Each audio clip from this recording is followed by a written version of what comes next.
Having access to the right tools can make or break an artist. Tools can cost big bucks though, and not all of them are worth your time or money. Now, thanks to the chaos of the internet, we have access to countless resources that were previously unimaginable. But doing the research to find what works and what doesn't isn't much fun either. So know that much blood, sweat, and tears were spent making this video. Enjoy!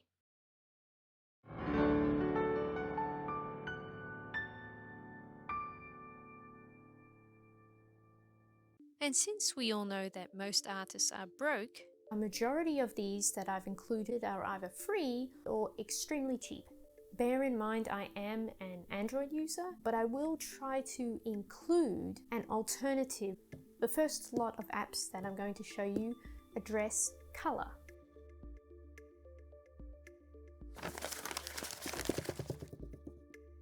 If you suck at mixing colors, then I have the Color Mixer app.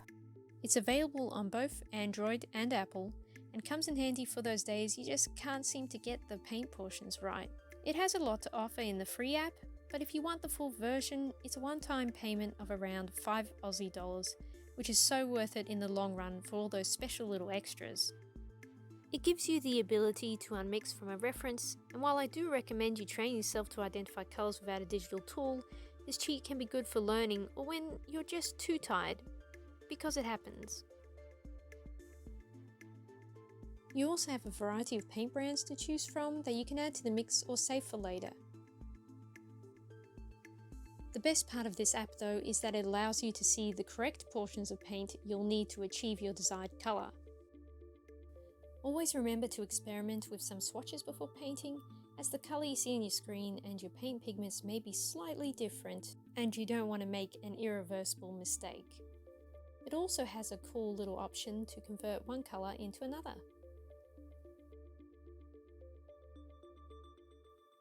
This is a great app overall, but it's especially helpful for mixing some of those tricky colours.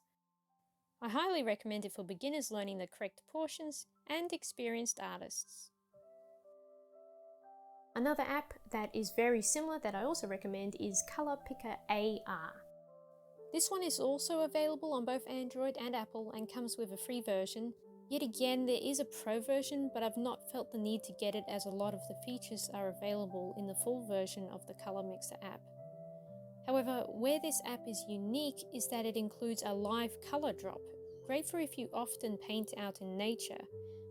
You can save each color you make into a custom palette for future reference too.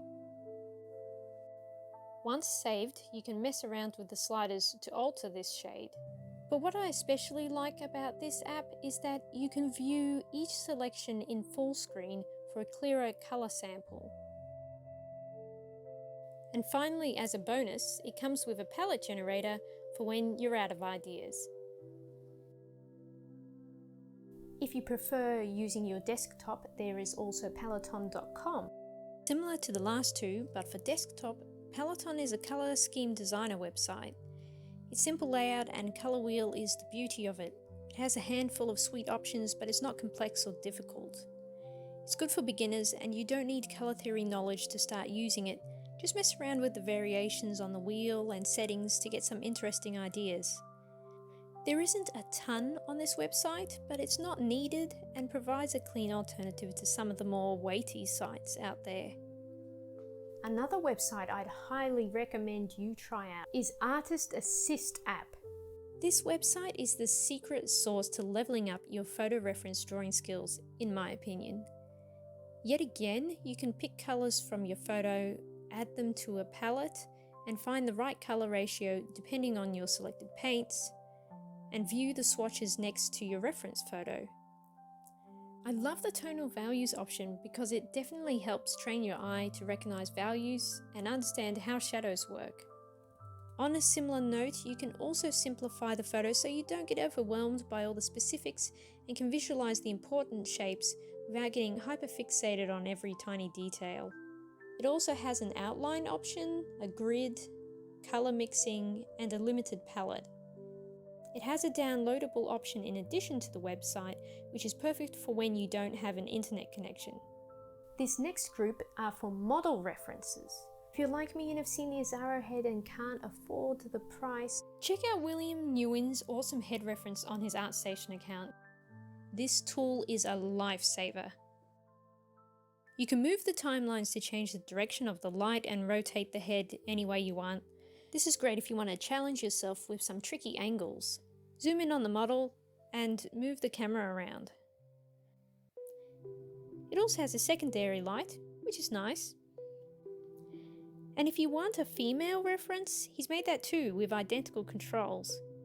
Having a face planes reference made a notable difference in my art and gave my faces the dimension they were lacking. For every website that I'm listing, I'm going to leave a link in the description so that you can find them much easier. Next up is shadingreference.com. Just some classic shading references here, nothing fancy. There are a few shapes to choose from as well, and a head. Again, also with this site, you can move the light around, change the color, and simplify the shadow details. If you want to practice drawing really fast, I'd recommend Sketch Daily References. Select the options in the categories you want, whether it's a full body model or a structure. And if you prefer the models to be clothed, this does have a clothing feature. Each photo is different and you can reload or skip through the photos if you like, till you find something that resonates. Check out poses for individual body parts, animals, and structures. For creating your own poses, however, there is Magic Poser. This is available on both Android and Apple, and is good for when you're unable to find the right photo reference. There are 4 models in the free version that you can tinker with and move most joints into any position, including fingies and toes. Also included are some presets for basic poses. You have a few options for hair, but in the way of clothing, you get just one daggy tracksuit. Now, this app can be a bit buggy and a little finicky, but for a free app, it's decent enough if you don't mind the ads, so I'm not going to be too harsh. Unfortunately, there aren't a lot of posing apps out there that work, and this one has served me pretty well so far, but I'm hoping to see some more options in the future. Now, this next one wasn't intended to be used for art references, but it can be a great place to find 3D models for practicing, and that is Sketchfab. While intended for 3D asset publishing, sharing and selling, Sketchfab is a secret treasure trove of practice references. You can find virtually anything on this website, from faces to animals, from animals to structures, food, you name it. The best bit is you can rotate the model in any direction. Yikes.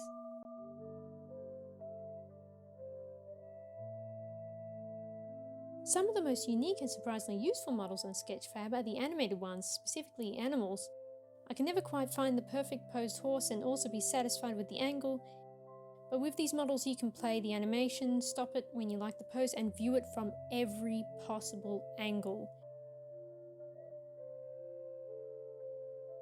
There are a lot of unexpected models on here that can come in handy, but as always, if you do use someone's model as a reference and want to post your art on social media, please either contact the maker and ask for permission, or at least credit the artist, because we're nice and decent people here, aren't we?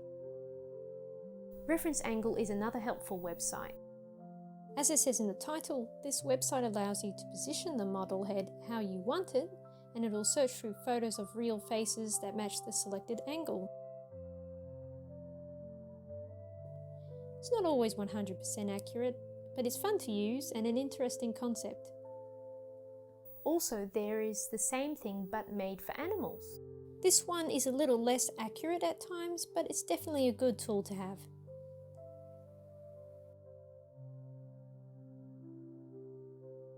Perspective Tools is also another website. I don't think I'm the only one when I say perspective was one of the hardest things to tackle as a beginner. This website has multiple perspectives to choose from and some additional options as well, such as scale and field of view. The 6-point curvilinear perspective doesn't see as much use as the others, but there are some cool compositions you could make with this one. If you want to find some resources online to improve and get better at art, I would recommend Gurney Journey. James Gurney is an amazing artist and the author of the book Dinotopia.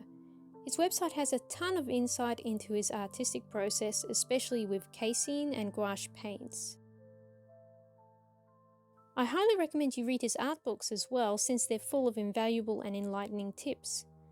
Also, check out his YouTube channel. He has an entertaining way of getting his ideas across that is very educational while demonstrating some unique and creative techniques. If you want to find some old basic drawing books, then I would recommend you try out drawingbooks.org.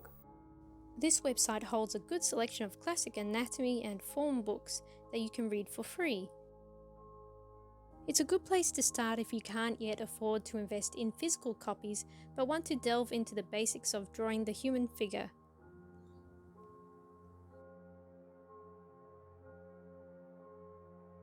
Also, just another website that you can try out is Internet Archive. Most of you know Internet Archive, but in case you don't, it's a non-profit organization that basically runs a digital library of media such as websites, software, news articles, music, and so on. But there's a surprising amount of resources that artists can take advantage of. There are many books on painting with oils and other mediums that are valuable to beginners. There are also movie art books that provide key insight into the creative design process of many popular films, and you might find something of incredible use in there. Some of these books are becoming exceedingly rare to find nowadays, and if you do, they tend to have steep prices, so they can be almost impossible to get your hands on. It's great to have Internet Archive's large database that not only provides you with the access to disappearing books, but also preserves them for future readers. Tools and references are extremely handy to have, but don't let them limit your creativity. I'd recommend you try a multitude of different things so you don't get stuck with just one method. But I hope you found something useful in this video. Tell me in the comments below if you have found any online resources or apps that have helped your art. Until next time, see ya!